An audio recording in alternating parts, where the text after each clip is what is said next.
Class 12 unit 2 এ 2 এর এ আছে, B আছে, সি আছে, তা 2A সেমিস্টার 3 ভূমিরূপ গঠনকারীর প্রক্রিয়ার মধ্যে যে রণজিৎ গৌরাঙ্গের যে প্রশ্নগুলি আছে সেগুলো উত্তর করে দিচ্ছি। দেখো, 1 নাম্বার প্রশ্ন হচ্ছে অবরোহণ প্রক্রিয়ার অপর নাম হলো কি? তাহলে অপশানে কোনটা হতে পারে? আহবিকার, ক্ষয়ন, নগ্নিভবন, আরোহণ। এখানে উত্তরটা হবে নগ্নিভবন, সি, নগ্নিভবন হবে।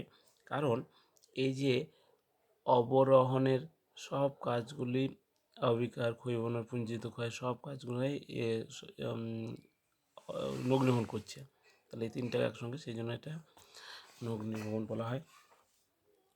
কোন প্রক্রিয়া প্লাবনভূমি গঠন করে? প্লাবনভূমি মানে তো সঞ্চয়ের জন্য, তাহলে সঞ্চয় এখানে কোনটা হতে পারে? তাহলে সঞ্চয় এখানে আরোহণ। আরোহণ হচ্ছে সঞ্চয় কাজের ফলে গঠিত। ক্ষয়ের শেষ সীমা হলো, ক্ষয়ের শেষ সীমা কোথায় শেষ সীমানা? তাহলে সমুদ্রতল। কারণ হচ্ছে সমুদ্রতলই শেষ সীমানা, সমুদ্র থেকেই শেষ সীমানা হচ্ছে। গঙ্গা যদি দেখা যায় পার্বত্য অঞ্চলে সৃষ্টি হয়েছে এবং বঙ্গোপসাগর শেষ, তাহলে বঙ্গোপসাগর শেষ সীমানা। গেট শব্দটা প্রথম কে ব্যবহার করেন? তাহলে গেট শব্দটা প্রথম ব্যবহার করেছেন এখানে গিলবার্ট। অবরোহণ আর আরোহণ সম্মিলিত ফলটা কি? অবরোহণ আর আরোহণ সম্মিলিত ফল হচ্ছে পর্যায়ন। কারণ দেখো, অবরোহণ প্রক্রিয়া আরোহণ প্রক্রিয়া এই দুটো সম্মিলিত ফলকে পর্যায়ন বলা হয়, দুটো মিলে কাজকে। কোন বহির্জাত প্রক্রিয়া নয়, মানে কোনটি বহির্জাত প্রক্রিয়া নয়? এখানে কোনটা বহির্জাত প্রক্রিয়া নয় দেখি বোঝা যাচ্ছে যে এটা অগ্নুদ্গম বা অগ্নুৎপাত। এই যে অগ্নুৎপাতটাই হচ্ছে অন্তর্জাত, তাহলে এখানে উত্তরটা হবে অগ্নুৎগম। কোন প্রক্রিয়া রেগুলিত গঠন হয়? কোন প্রক্রিয়ায় রেগুলিত গঠন হয়? রেগুলিত গঠন হয় তা হচ্ছে নগ্নিভবন। কোন বহির্জাত প্রক্রিয়া এটা ভুল হচ্ছে, কোন প্রক্রিয়া রেগুলিত গঠিত হয়? তাহলে এখানে আহবিকার। আহবিকারটাই হচ্ছে রেগুলিত গঠন করে।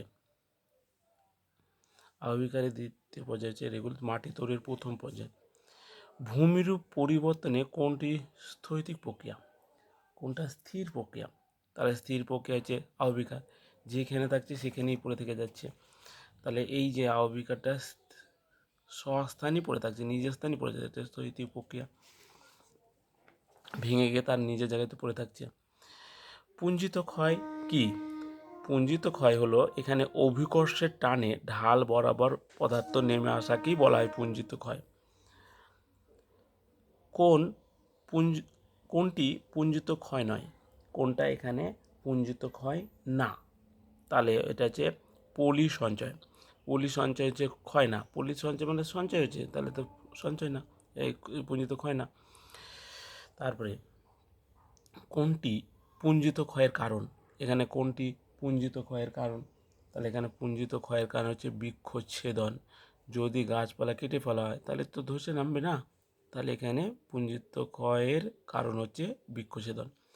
ভূমির ঢাল বরাবর মৃত্তিকার নিম্নমুখী চলন হলো, ভূমির ঢাল বরাবর নিম্নমুখী চলন হলো, তা উত্তর ক্লিপ, কয়জেফ্লাসি বা ক্লিপ।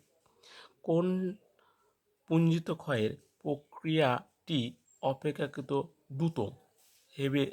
দ্রুত গতিতে প্রবাহিত হবে? তাহলে এখানে দ্রুত গতি প্রবাহিত হয় তা হচ্ছে শিলার পতন হয়। ড্রেভিস প্রবাহ কখন সর্বাধিক ঘটে? ড্রেভিস প্রবাহ কখন ঘটে?